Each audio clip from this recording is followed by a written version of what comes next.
Suddenly the door opens and the demoness appears. Morden rushes to grab a metal bar to distract her while Valen uses the machine to call Tom, who tells her what buttons to press. As the machine restarts, the rings come back together to reform the sphere.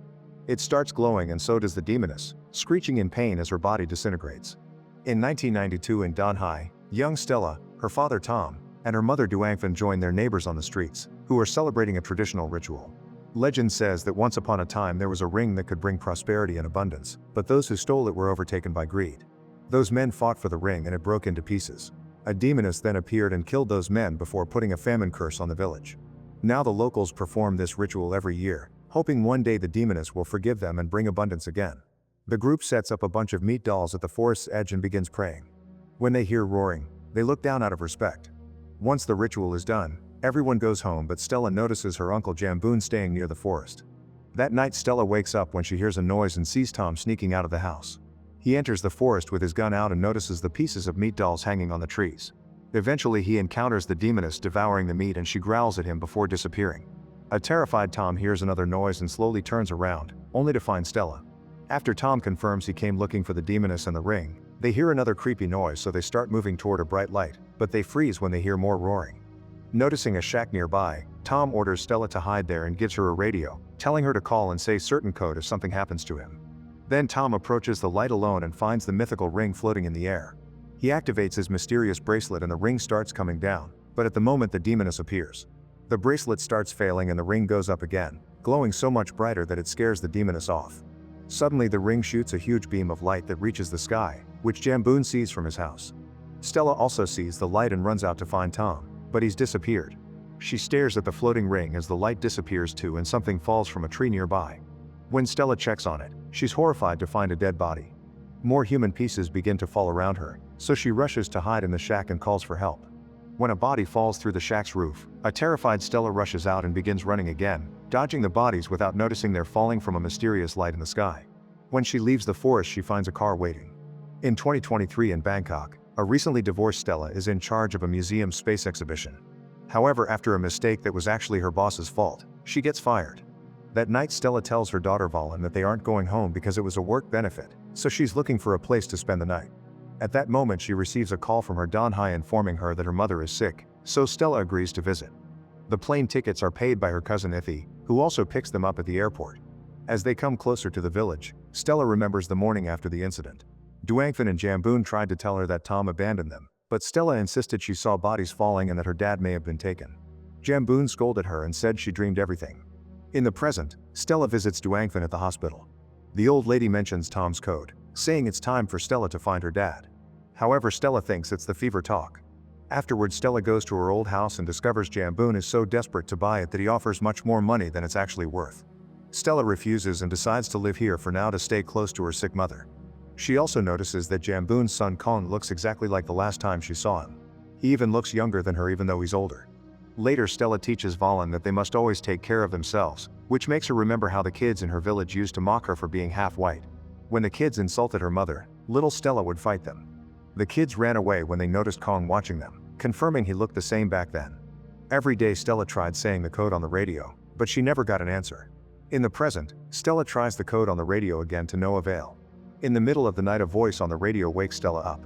It's Tom, who thinks he's talking to Duangfen and says that if she has the bracelet, she must take it to certain coordinates. Stella starts writing everything down while trying to talk to him, but it turns out to be a recording that soon ends. The next morning Stella asks her mother about this. Duangfen explains she's been in contact with Tom since Stella left for college, but only once a year. Tom said that 1 year on Earth is equivalent to 1 minute in the spacetime where he is. He wanted Duangfen to collect the ring using the bracelet and activate something called Taklee Genesis in the basement of an abandoned military facility. Then she would have to enter the coordinates to make him come back. This confirms Stella's incident was real and she promises to rescue her father. Afterwards Stella and Ithi ask Kong to steal Jumbo's bracelet, which matches Tom's. At first Kong refuses because he doesn't want to get in trouble, so Stella starts pointing out all the mysteries in the village. Only Jumbo is allowed to enter the forest, and he hasn't aged either. Desperate for answers, Kong agrees to help. That night Kong waits until Jumbo is deeply asleep and takes the bracelet plus the gun next to it.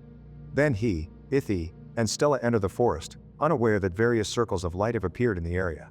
While the trio explores the woods, Stella gets a call from Valen who is waiting in the car. She thinks she saw someone nearby, but Stella says it was just a shadow. However, a woman can be seen waiting and Valen tries to hide.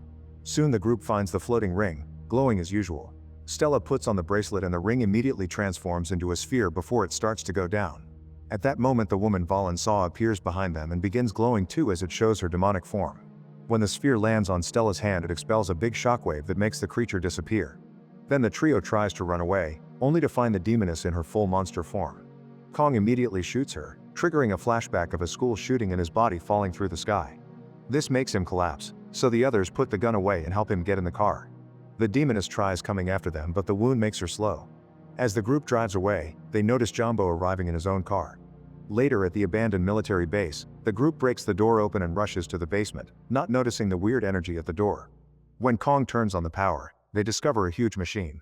Stella says the code into the radio before putting the bracelet in the control board, which activates a small hologram that connects them to Tom. He's shocked to hear it's been 30 years for them and apologizes for disappearing. Tom explains he's a CIA agent on a mission to return a device from the Taklee Genesis project. The night of the incident, the device malfunctioned and sent him to an abandoned space station created by an advanced alien civilization. For him it's only been 30 minutes, however the station doesn't have much oxygen or fuel left. He wants Stella to call the code for help, but she explains nobody has answered since the incident. She wants to go find him using the device, however he says it isn't easy. The hologram suddenly transforms as Tom explains Taklee Genesis is a project that the American military started after finding some alien technology. They tested it on military facilities all over the world and their goal was to find a way to travel faster than light. The alien tech was divided and rebuilt into the bracelet and the sphere, which control the warping process. Stella puts on the bracelet and sends the sphere to join the hologram as Tom explains the sphere is made of 5 rings. They control gravity, communication, time, galactic latitude and longitude. This means the bracelet can be used to time travel anywhere in the universe. Unfortunately, the gravity and time rings were broken and lost during the trip. They need to find those rings and fix the device if they want to bring Tom back. The gravity ring is in Banxiang 5,000 years before Christ, while the parts of the time ring are 200 years in the future. They can get there because even if the sphere is broken, it'll always follow its missing parts, but they mustn't deviate from those destinations until the device is fixed. The warping process will take everything in a 5-meter radius, meaning they must always find an empty area to travel. The basement is big enough so the group stands under the sphere, which Stella activates using the bracelet. The sphere glows and in just 1 second they've traveled to the past. The group notices the parts of the ring floating above a bunch of tents before they see a few people approaching. At first they think it's cavemen, but a closer look reveals they're zombies. The group immediately starts running toward the tents yelling for help, only to crash against a force field caused by the ring. It isn't until Stella passes through with the sphere that it opens for the others, and the zombies are left outside. The natives treat the group as deities and immediately start worshipping them. Noticing the state of the Banxiang tribe, Ithi theorizes that since they're caught inside the force field, they have almost no food left. Stella doesn't want to take the ring because it'll remove these people's protection against the zombies, but Ithi points out they already know this tribe goes extinct and they're not supposed to change history. While Valen shares her soda with a boy named Morden, Ithi impresses the natives with his phone. Suddenly Kong grabs the bracelet and the sphere to activate the floating ring. After lots of bright lights and sparks, the force field disappears and the ring becomes part of the sphere again. Kang is still controlling the sphere and he won't be able to hold it for long, so they need to leave quickly. At that moment the zombies attack and a fight ensues with both sides losing people by the second. Stella looks for her daughter and when she's about to reach her, a zombie tackles her to the ground. Thankfully Morden's mother kills the zombie by stabbing it in the head. More zombies are coming and the bitten humans are transforming, so Ithi opens fire. The noise causes Kong to freeze so Ithi has to drag him away to find an open area. Stella and Valen try to follow them and they get attacked by a zombie again, but thankfully the natives come to their rescue. Kong activates the warping and Ithi has to keep the locals at bay with his gun. A desperate Stella runs to join them and doesn't notice until the last second that she grabbed Morden instead of Valen. The group returns to the present with the wrong child and Stella immediately wants to go back, but the guys have to stop her. While Morden starts crying, Stella calls Tom for help. However, he agrees that she must finish the sphere before going back. In the past, Morden's mother and Valen find a spot to hide from the zombies. When the group gets ready to travel again, Jamboon shows up and threatens to shoot them if they don't give him the bracelet. He reveals that while the team was in the past, 10 years passed in the present. To prove it, they go outside and find a giant skeleton in the village. Jamboon explains that without the ring's protection, the monster killed all the locals including Duangfen. Stella still refuses to give him the bracelet and promises to fix this after rescuing her family. Before Jamboon can shoot, Kong jumps on him and they start fighting for the gun. When Stella activates the sphere, Jamboon punches Kong down and runs to put his hand to fight for control of the warping. At that moment Ithy tackles Jamboon and Kong catches him, so they start fighting over the gun again. In the struggle, the weapon is accidentally shot and someone starts bleeding. The sphere glows and Stella, Morden, and Ithy appear in New Udon in 2224. A bunch of armed teenagers surround them and quickly knock them out. When Stella wakes up, she and Ithy are handcuffed to a bench and they can hear growling coming from the next room. The teens swear Morden is fine and ask Stella to teach them how to use the Taklee Genesis. As Stella notices she's missing the bracelet and the sphere, the teens reveal they've made a copy prototype, which they've used to create a force field around their city that has frozen some government missiles in the sky. It turns out that 200 years ago, the city of Udonthani was attacked by a giant monster. It destroyed most of Thailand, but thankfully the country got help from foreign governments and together they brought down the monster. The city was rebuilt under a new name and at first the foreigners helped, but soon they sided with the industrialists and usurped all the resources, leaving Udon in poverty. These teenagers became the resistance and one day they watched the black hole appear in the sky, destroying the whole city again with a big explosion. That hole also dropped the part of the ring. The government only saved the rich people and now the poor survivors are living with monsters of all sizes. When the resistance found the basement with the Taklee Genesis, they reverse-engineered the machine, but no matter how hard they tried they couldn't make it work. They insist they need to learn how to use it, but Stella refuses to cooperate with these things. In the present, Kong realizes the gun has wounded Jamboon, who wants to make a confession before dying. In 1964 people believed that American soldiers were torturing Thai prisoners to get information, but actually they were kidnapping people to use them in their time-traveling experiments. Jamboon was captured together with Lawan, who could speak English and learned to control the machine by hearing the Americans talk. When it was their turn to enter the machine, Jamboon pretended to have a seizure, so while everyone was distracted, Lawan took the bracelet and controlled the sphere. She activated the warp, causing her, Jamboon, and a bunch of soldiers to be transported to the Ice Age. A soldier managed to shoot her, so Jamboon took the gun from him and shot him back before grabbing another soldier hostage. Then Lawana activated the warping again and they were transported to the Bon Xiang tribe. Jamboon used the confusion to quickly shoot all the soldiers, meaning they were the ones to bring the zombie virus and the ring piece to the past. The next time Lawana activated the sphere, she jumped with Jamboon to the future and a soldier followed them. This man detonated a grenade that caused the explosion the teenagers saw. Their final jump was to Donhai in 1969 and Jamboon used the remaining rings to heal Lawana. However, her body didn't take the power well and she transformed until she became the demoness. She couldn't leave the forest, so she told Jamboon to leave alone and start a new life without her. Jamboon wanted to search for a cure, but the Americans were still using the Taklee Genesis for the Vietnam War and Jamboon found thousands of bodies in the forest.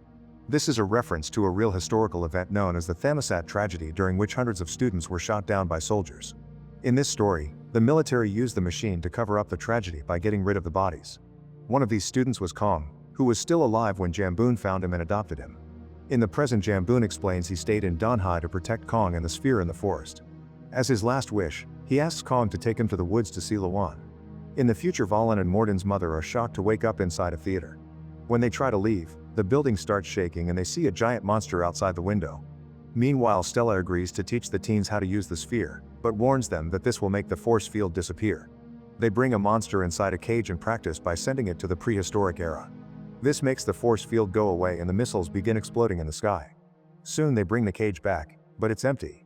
The monster appears nearby and immediately attacks a girl, so the others open fire. However, now the creature can teleport at will and keeps appearing in different spots in the room to attack more people.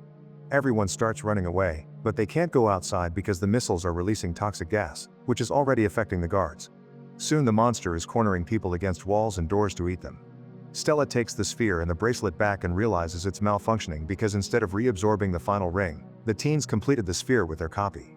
At that moment the monster appears in front of them, so Ithy pulls at its tail to distract it. Then Stella activates the warping at the same time the rebels shoot, which causes a small explosion that finally kills the beast. Afterward they discover that one of their guards has died of the gas. Stella wants the teens to come with her, but they want to stay and fight. They also reveal that every time they use the machine it caused a causality breakdown. That's why they don't age. The machine made random beings jump through space and time, which explains why many of the monsters are dinosaurs. This also explains why Morden's mom and Valen are in the future, although they've arrived at the moment before the United Foreign Forces launch their attack. The mother has a wound on her leg and can barely move, so Vale looks for medicine to help her. The teenagers tell Stella that the aliens' invention destroyed their own civilization, which happened before the existence of this universe. Then Stella is given a new time ring, which has been improved from the original. It should be able to rearrange the timeline and fix all the ripples caused by time travel. Stella and Morden get ready to leave, but Ithy announces he's staying so the teens can have an adult who guides them. In the meantime, Valen and the lady discover that there's a zombie in the building with them. Valen very carefully closes the door to keep him out of their room. Unfortunately, there's a second zombie in the adjacent office, so once again Valen has to move quietly to close that door too. In the present, Stella and Morden find Kong alone. After they share what happened, they finish building the sphere and agree to reset the timeline. However, when Kong uses the sphere, he takes the group to the day of the Thermostat tragedy, hoping to change the past. The students are going home, but they stop to hug Kong when they see him. At that moment, the soldiers appear and open fire, so everyone rushes to hide. As many students begin to fall dead, the sound of the shots and the screaming makes Kong finally remember the moment of his own death. The group keeps running and finds a door covered with the sphere's energy. To their shock, they can see Valen and Morden's mom on the other side. The energy suddenly sweeps the corridor before disappearing, and the sight of the future goes away too. At that moment, the soldiers finish killing all the students and Stella has to hold back Kong to stop him from interfering. When a soldier is about to shoot him too, Kong uses the sphere to send them back to the beginning of the tragedy. Stella scolds him, explaining each use further distorts the timeline, but Kong ignores her and tells all the students to hide. As the group runs down the corridor, the weird energy appears on the door again. The soldiers open fire, and when the bullets cross that door, they're transported to the future. Ithy also hears a radio voice talking about the tragedy, proving the timelines are colliding with each other. Nearby, a boy appears laughing, and the group in the past can hear him as well. At that moment, the government ships open fire in the future and the bullets travel to the past too, bringing down the soldiers and destroying all the objects in the corridor. Ithy takes a missile launcher and shoots down one of the ships, causing it to appear in the past. The ship hovers for a few seconds before crashing against the black hole, closing it with the resulting explosion. In the end, tons of students and soldiers die anyway. Kong finally accepts he can't change the past and gives Stella the bracelet, saying he'll stay there where he's always belonged. He also takes the camera roll from a dead student and asks Stella to share the truth of what happened. Two soldiers appear to keep on fighting, so Kong runs to distract them while Stella and Morden teleport. Meanwhile, the zombie grabs Valen and Morden's mother jumps in to save her. As she fights the creature on top of the desk, the noise gets the attention of the other zombie, who also joins the fight. The mother is overwhelmed and the zombies bite her at the same time. At that moment, Stella and Morden appear in the building, and Stella discovers a bullet has wounded her. She calls for Valen and the girl runs to her, but when Morden calls for his mom, he discovers she's become a zombie. He cries as he realizes he must leave with Stella, who activates the sphere again to leave with the kids right before the missiles strike the city. In the present, the trio appears in the military facility and all the rings come apart. Stella is too weak to move, so she gives the bracelet to the kids to finish the job. Suddenly the door opens and the demoness appears. Morden rushes to grab a metal bar to distract her while Valen uses the machine to call Tom, who tells her what buttons to press.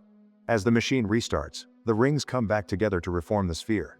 It starts glowing and so does the demoness, screeching in pain as her body disintegrates. A huge amount of energy appears on top of the facility, slowly fixing the timeline. Stella closes her eyes before a very bright explosion of light takes over the area. When she opens them, she finds herself in front of a tree with her mother's voice, who reminds her that as long as there's love, every little thing does matter. Tom's voice joins in with a different take. Everything in the universe has a beginning and an end, so nothing truly matters. When Stella finally chooses what kind of Genesis she wants, another bright explosion happens and Jamboon's spirit gets to reunite with Lawan's before the reset kicks in. The next time Stella wakes up, she's in her mother's house with Valen, who assures her it wasn't a dream. Then she visits Duangfan at the hospital and apologizes for not saving Tom, but Duangfan says she saw him in a dream last night. Soon she gets better and the whole family lives together in the old house, including Morden, who has been adopted. Later, when she's alone, Stella reveals she still has the sphere and wonders if she could reunite with Ithy.